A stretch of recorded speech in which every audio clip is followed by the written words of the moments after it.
Welcome, everyone. Gabriel Buelna, BuelnaNews, out of Los Angeles. Today, we have a special guest out of San Antonio, Texas. We have Lydia Camarillo, president of Southwest Voter Registration Education Project.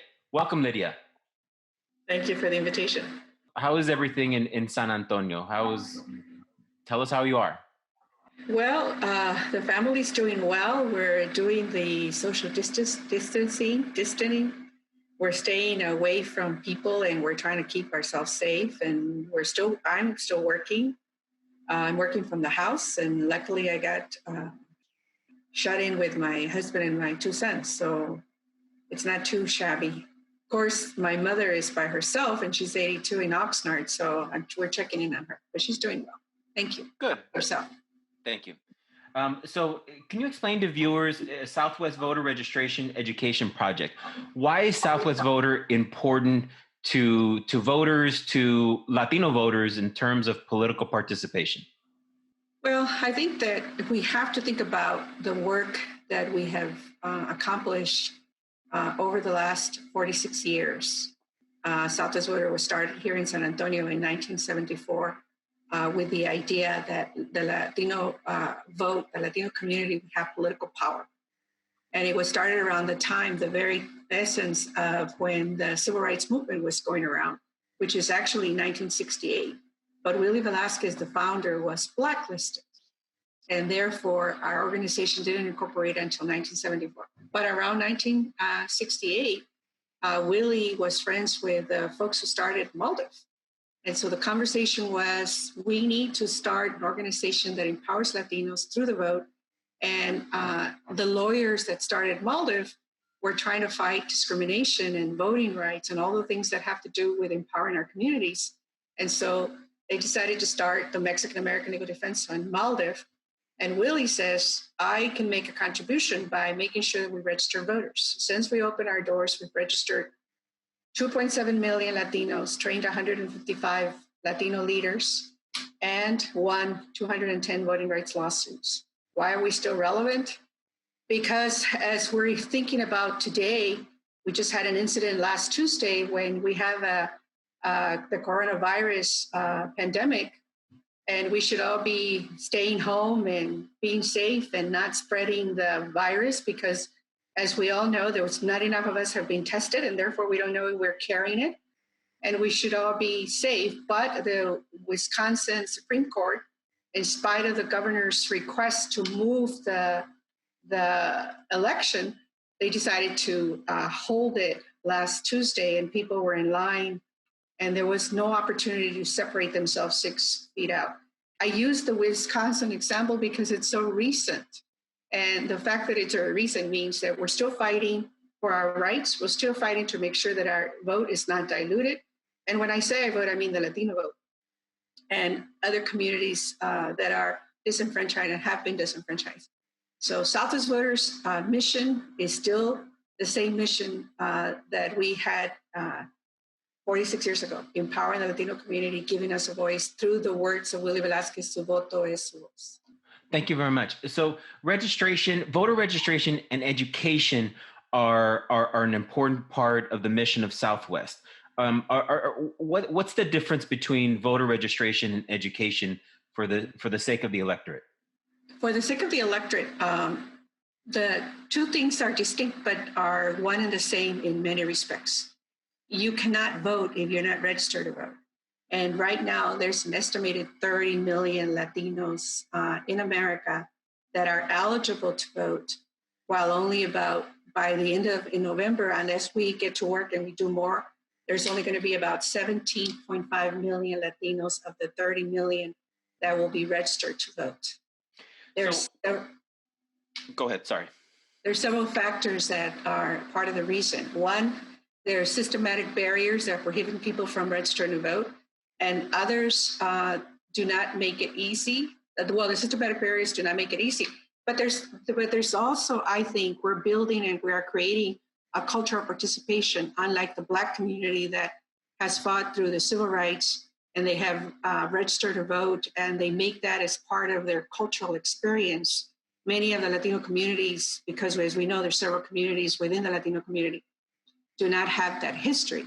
So, and it's also a young electorate. It's a very young electorate. In fact, the median age of a Latino voter is 22 years old. So the young people do not register and participate on elections at the same level as people that are much older. So we have to be prepared to register them, but then we have to educate them and work with the communities about why their vote is as important as registering. So the first phase is to get them registered to vote. And the next phase is to provide information about what's at stake in the election. In this case, it's a presidential election. The congressional seats, state house seats, and U.S. Senate seats are at stake, as well as deciding who will be the next president. Will it be President Trump reelected, or will the presumptive nominee Biden be elected? And that's a choice that will be decided by voters, and Latinos must be part of that mix. So, Ms. Camarillo, so speak to that 22, 25-year-old Latino voter who may or may not have participated in the last election. What is at stake? So we understand governors, assembly people, but when we're involved, I'm a political scientist. You're the head of a large organization. Explain it to a 22, 25-year-old that's working maybe at home. Why is voting important to them specifically that would make a difference in their lives? Well, that's the most important question that I think all of us have to be prepared to respond to. Why is your vote so important? There's several ways that we can look at it. One is elections have been decided or lost, won or lost by one vote, or in 2000, the presidential election was decided by 529 votes. Elections are decided by the people that vote. But let's think about this. Most of the people that vote are 45 and older, and the majority of the voters that are consistent voters and permanent voters and perfect voters, which means they vote in most of all the elections, are 45 and over, and a good portion of them are 55 and 60 years old and older. The young electorate, which, as I said, the Latino electorate is a young electorate, the 22-year-olds, they care about what's happening. They care about the environment. They care about politics. They care about healthcare. They care about what's happening right now.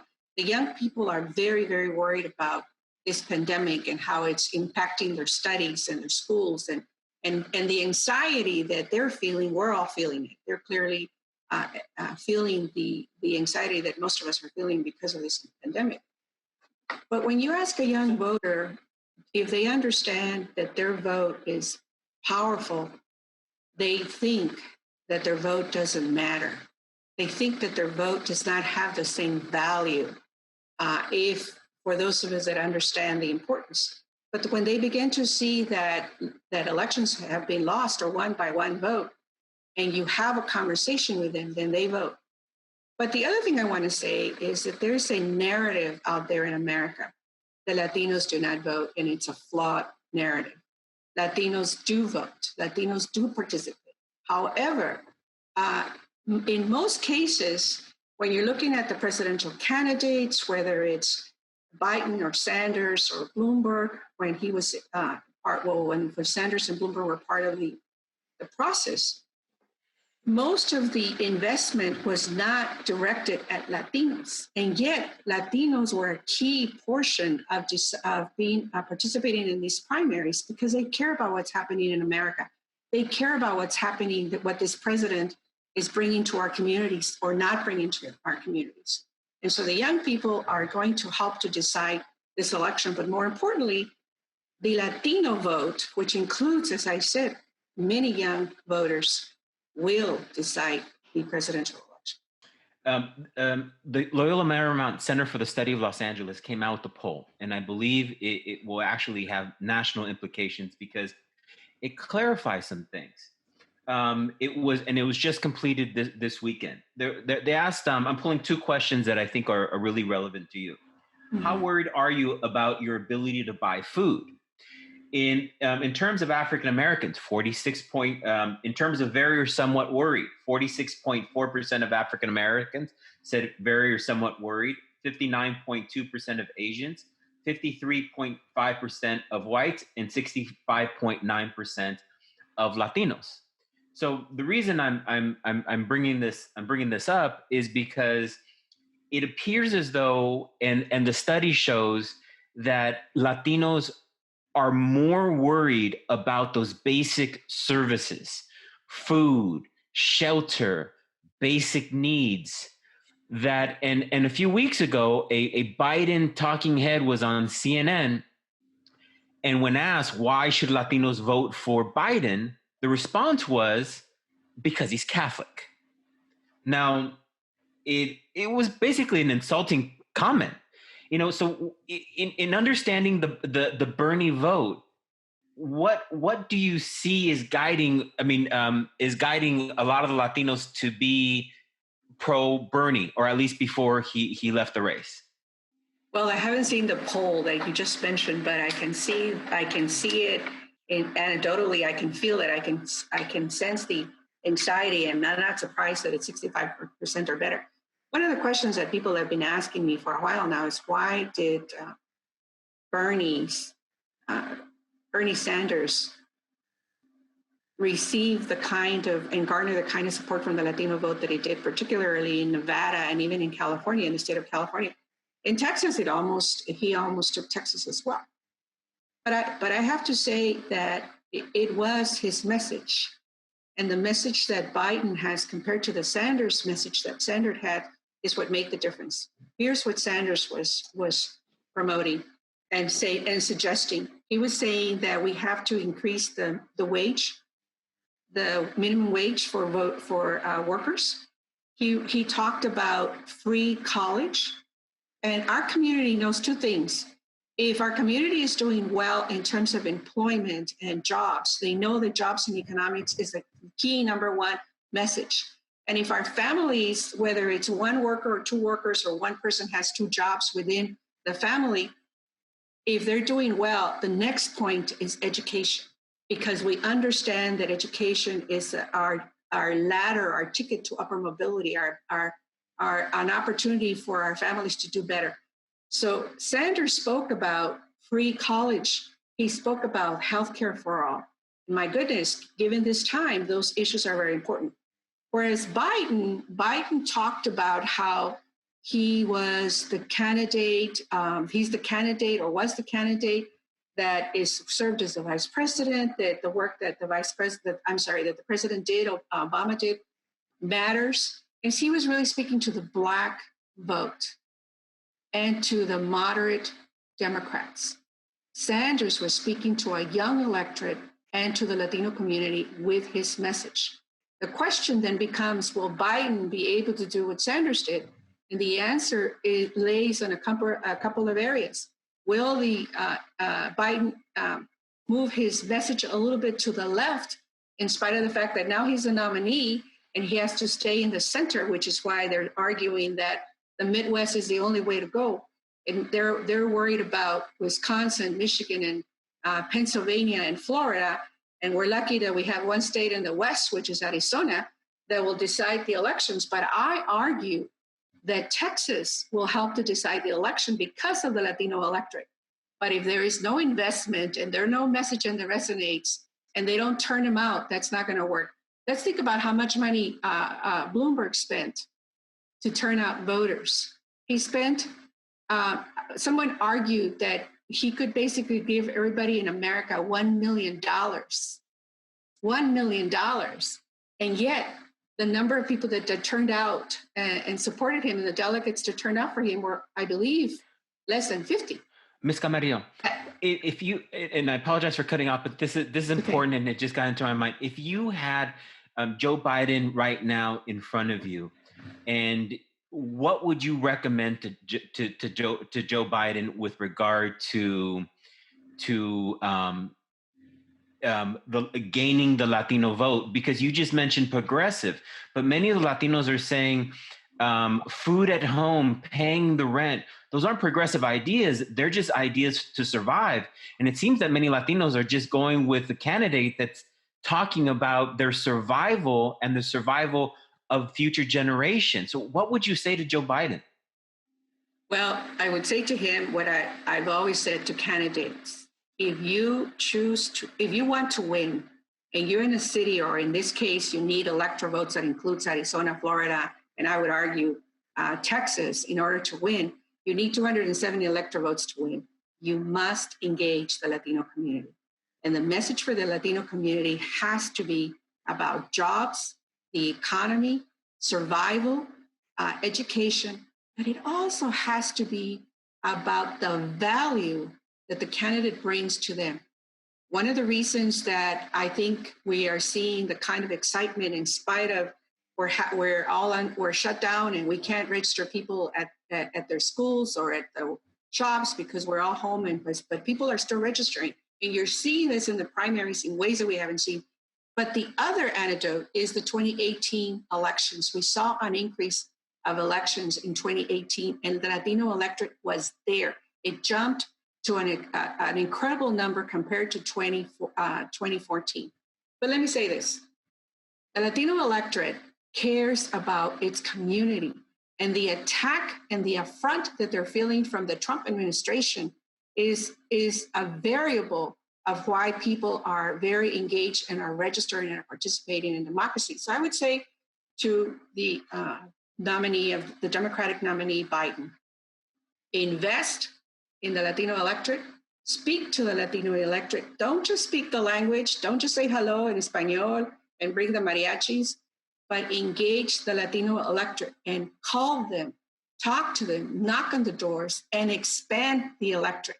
What does the Latino community do if Latinos see that the Biden campaign is not investing in Latino voter registration and education, especially in this time of coronavirus and staying in place? Because we don't know how long the quarantine is going to last. If this lasts through June and July, it will affect significant organizing. Do you see the Biden campaign taking Latino voters actually seriously by investing the millions of dollars, putting people on the ground, understanding the vote, and speaking to Latino voters?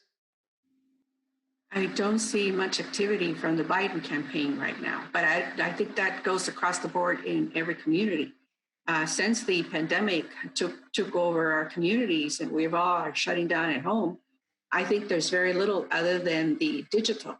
The question is, are they investing in digital? And our communities, they're using their phones, so they can be texted, they can be talked to with social media, while we're all stuck at home and we can't be out there. But you're right, there is going to be a crisis in America if we don't find some solutions to see how we're going to make sure that people are turned out, because it's going to be very difficult to organize when our community is young and they require more hands-on, more touching, more conversation, more speaking to us, with us, and about us. And the thing that I wanted to say is, in your earlier question, is that for the Latino community, the immigration issue is and will always be the litmus test. How are you teaching? How are you exploring? How are you dealing with our community? Are you, in other words, just like choice is a litmus test for women, immigration is for the Latino community. Those that vote are citizens. They want to know, are you respecting our community? Are you giving us the dignity that we are due? Are you treating us as one of the groups and the communities in this nation that have helped build this nation? Or are you trying to throw us in encampments, cages, like the ones we have, the children? So that's part of the issue. Biden is going to have a little bit of a problem since he's going to be talking about President Obama and all the things that he did. But let's remember that President Obama was called the Porter-in-Chief. And so what they have to think about if they want to win the Latino electorate is what policies is it going to take to pass the DREAM Act, to save those children from being encaged, to save those children right now while the rest of us are in our house trying to save ourselves from the pandemic. They are still very much in the conditions that they're not eating well and they're not protecting them and they're not in a safe environment. They don't even have soap. I think part of what you're getting at is that during the Obama administration, the first term, that Latinos did give up the dream of a mass immigration reform, and I think what you might be getting at is that I think to ask Latinos not to get immigration reform within the first priorities of a Biden administration, a Biden administration is going to have a hard time making that narrative to Latinos, and you would probably have a revolt. Would you agree? Well, yeah, but I think the sad part about where we are, had this pandemic not taken over, I would have argued that he could be held to the first 100 days with that point, especially if the Senate also wins. Now, for the Senate, they have to win for 4 seats, so it's not going to be that easy, particularly now. But let's assume that they do have the Senate and the Congress, and now the president is Biden. Then not only does he have to move quickly on saving the economy of this country once again, like Obama did, but it cannot, and they cannot leave behind the immigration issue behind. They cannot sweep it under the table and pretend it doesn't exist. We've got to save those children. And the DACA, the first kids, the dreamers, must be made residents with a path to citizenship. Ms. Carrillo, Ms. Camarillo, doesn't the Democratic Party at the national level seem to always have an excuse of why not to have immigration reform? In 2008, it was healthcare and the economy at that point also. I think, what do you think? What do you say about that? It's the issue the wedge issue that both parties use in order to try to galvanize their support, the support of the Latino electorate. It's our responsibility as Latino leaders and those of us that are voting to hold them accountable and say, yeah, no, it's time. It's overdue. It's time to have all those things. So in terms of COVID and the coronavirus, how, in terms of voter and we talked a little bit about it, how do you think living in a remote kind of environment how do you think it will affect voter registration and education? You said right now in the time of quarantine, a digital, different type of organizing.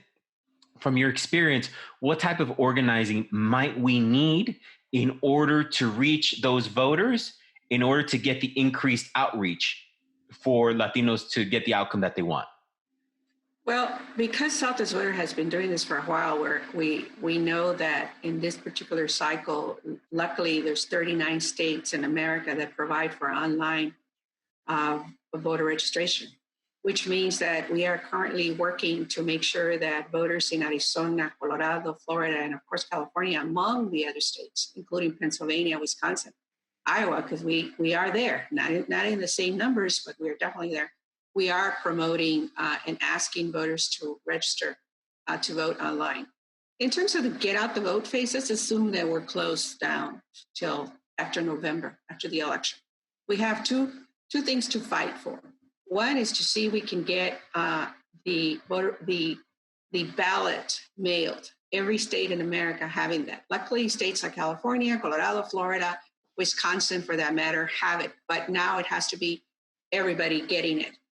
Texas doesn't have it. And so we have to make sure we fight for that. That's one of the fights that we have to have, because we do have to prepare ourselves for that.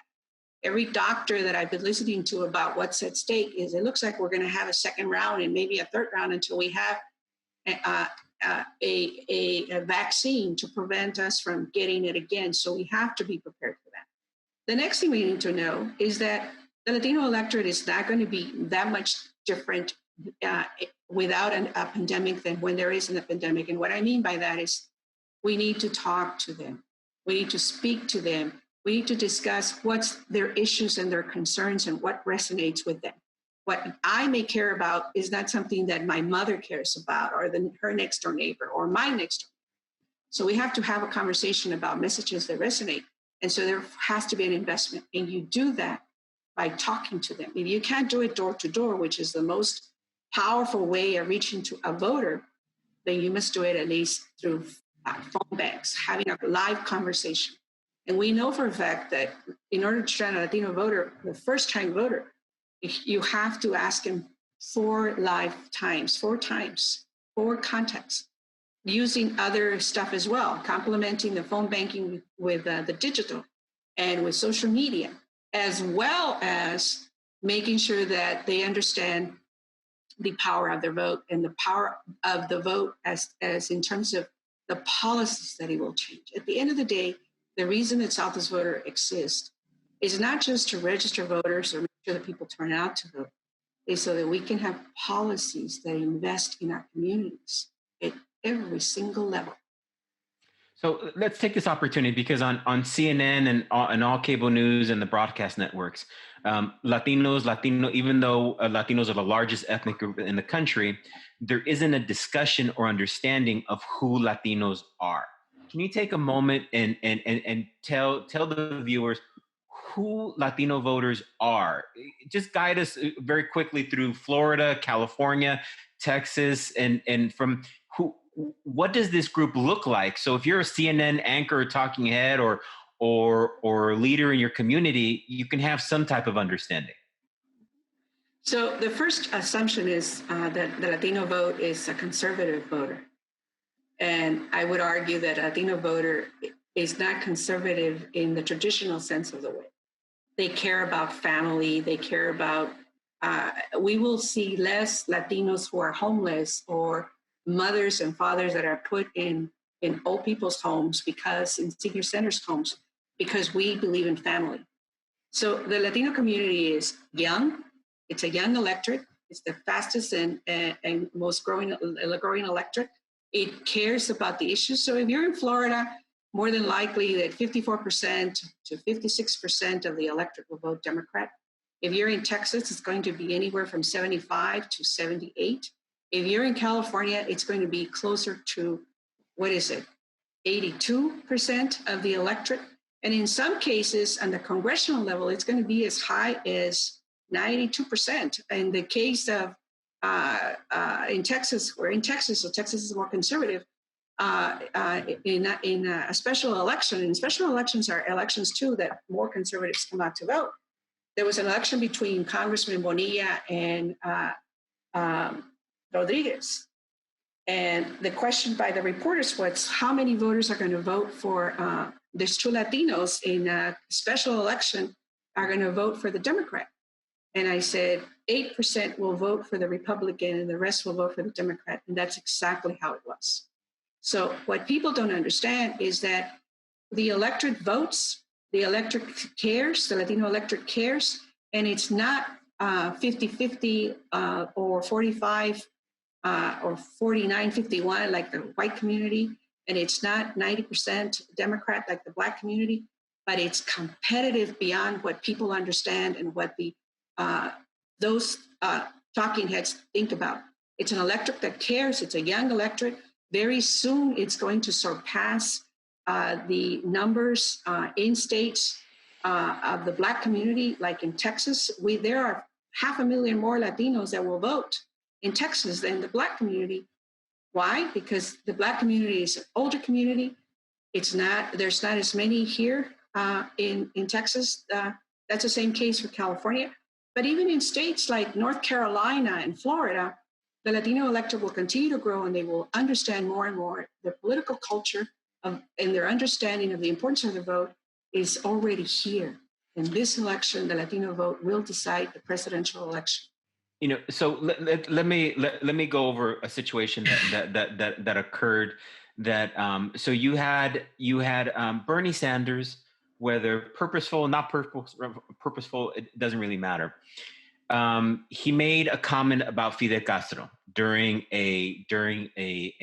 one of the debates, right?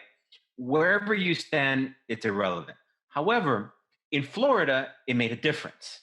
So, and I say, and I'm going here because to understand the Latino vote, tell me if I'm wrong, you have a different perception, you have to understand the demographics. You have to understand that in the Southwest, you're going to hit a 70% Mexican-American, Chicano population. In Florida, you're going to hit a South American, Puerto Rican, and it's going to be a Cuban combination, conservative and liberal, New York, other combinations. So as people are understanding the Latino vote, it's a generic name that actually means nothing, but it's just a catch-all. How would you explain to the national media to understand? Another example, immigration is important to Mexican Americans, Central Americans? Is it a Puerto Rican issue? Do Cubans care about it? South Americans care about it? But, so the issues, tell me about this electorate and how we're different so that people can understand it a little more. Well, I'll come back to the Cuban or the Sure. issue about Fidel Castro in a minute. Let me just say something. There are something like more than 20 countries represented by Latinos. You said it very accurately. The majority of the Latino electorate is Chicano, Mexican American, Tejano, whatever you want to call us, but the base, our origins come from Mexico.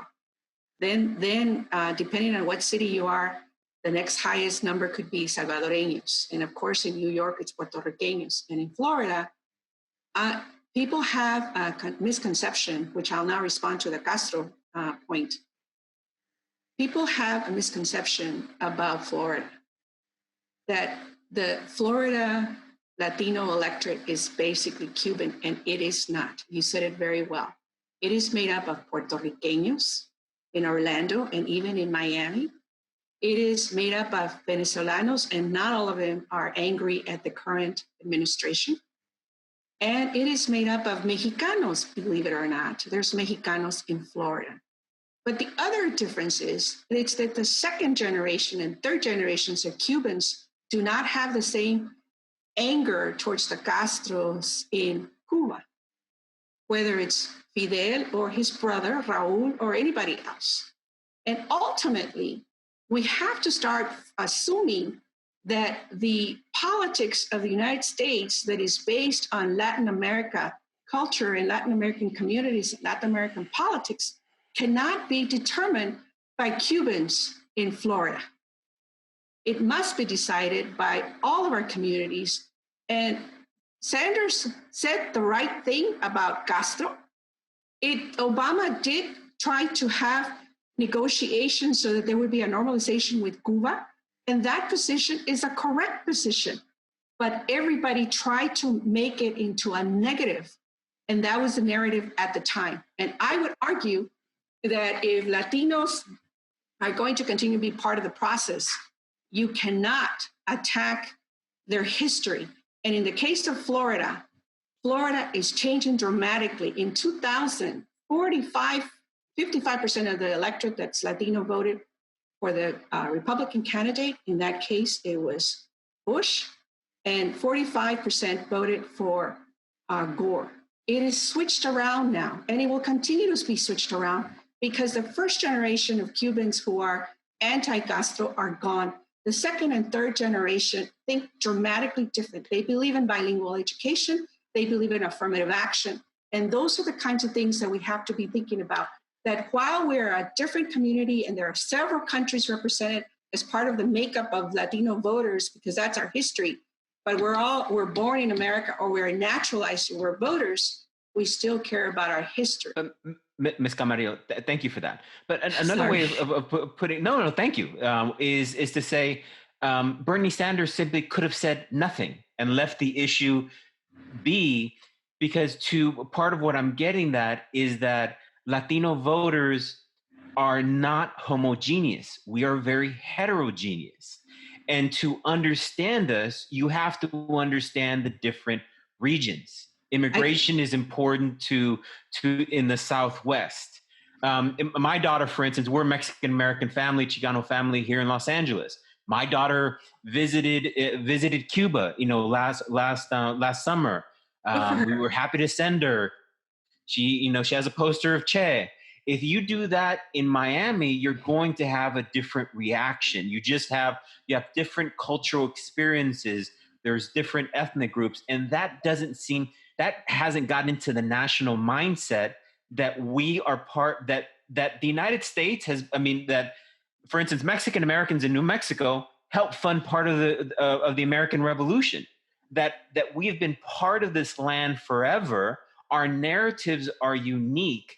That doesn't seem to have gotten around to the national Democrats, who don't seem to have the ability to communicate or to ignore an issue when it should have been ignored. Maybe Bernie Sanders was right That's up to the voters. But did he have to address it if his goal was to win? I think he needed to address it. Let me first say two things. You are a historian, a professor. You understand Chicano politics and political politics and the history better than I will ever understand it. But we're a part of it. We're a mix of it. But it also, we have to stand up for what we stand politically. And it was correct for Obama to have negotiations to try and normalize the relationship with Cuba. And I still believe that that's the case. And so not to answer suggests that he's afraid to take his stand. He answered. And what we keep forgetting in America is that the Republican Cubans are never going to vote for the Democrat nominee. That's the final point. That's the real point. That's the argument, is that when you're trying to reach out to the electorate, and if you want to win, you cannot just go after the moderate whites. You cannot go after the white women only. You cannot go after the Black vote. You have to include the progressives as well as the Latino electorate, which includes many who support visiting Cuba, like you and I have, or your daughter has. Yes, I do wish I would go. One final question. Then I'll give you the final question if you have one. So in looking at Bernie Sanders, and I think we both acknowledge or know it's factual that Bernie got a significant amount of the Latino vote. And in fact, older Latinos were not leading younger Latinos. Younger Latinos broke from older Latinos and said, no, we're going to vote for Bernie Sanders. And many have said, we're not going to vote for Joe Biden until he earns our vote. And we can't talk our way out of working with them and discussing it. And I had an interview with Father Boyle the other day. You may have seen it. Yes. Father Boyle said, people come and want to have a message for young people, but they have to listen. And I would say, in reversing that, the National Democrats always have something to tell Latinos, something to preach to us. But if they want our vote, and if younger Latinos are going to give their vote to Joe Biden, then Joe Biden must listen to us, pay attention, and don't think that this is imperial America where we have to pay attention. I'm saying that because Bernie Sanders appeared to have respect for the Latinos. So I framed this question just for you. Will Latino voters perceive that Joe Biden respects them enough to get him to victory? All right, let me start by saying the following. The majority of the Latino electorate will vote for Biden. The question is, will it be enough of them? And that will determine whether he wins or not. Because he needs the Latino vote in Arizona, and Arizona has two potentials, three, if you think about the congressional competitive seats, but it's a U.S. Senate seat competitive.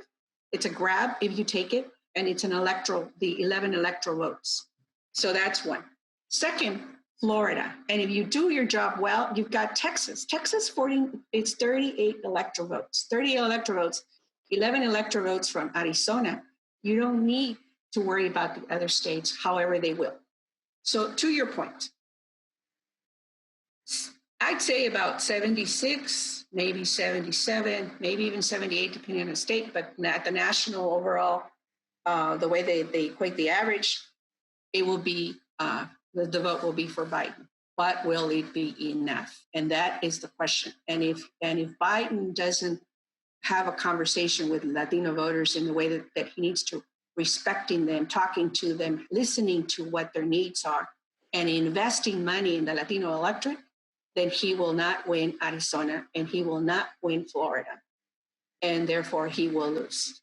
So today I will tell you that I think that the Democrats are going to lose if they continue the strategy that they used in 2016. And the strategy of 2016 was very simple. Take the Midwest. But taking the Midwest did not include investing in the Black vote in the Midwest at that point. And it certainly did not include investing in the Latino electorate. In Ohio and Pennsylvania is 2 to 3 percentage points each of the Latino electorate. Michigan was lost by 15,000 votes. There are definitely more than 15,000 votes in Michigan, and they would have voted for Hillary. And so the strategy that I see right now, and before the pandemic, because in all honesty, everything I think has been put to a stall and just emails and stuff, and it's not the same thing. But the strategy that I have heard, which was the urgency about making sure that Biden would become the nominee, is the Midwest. Forgetting that you could win with the brown people in the Southwest and Texas. You take Arizona, you take Texas, you win. All you got to do is add the electoral votes, and the electoral votes speak for themselves. You need 270 electoral votes. And right now, given the map of what everybody is suggesting, Biden has about 230 electoral votes. 38 from Texas and 11 from Arizona, not counting Florida. You win. You take Florida, cake taken.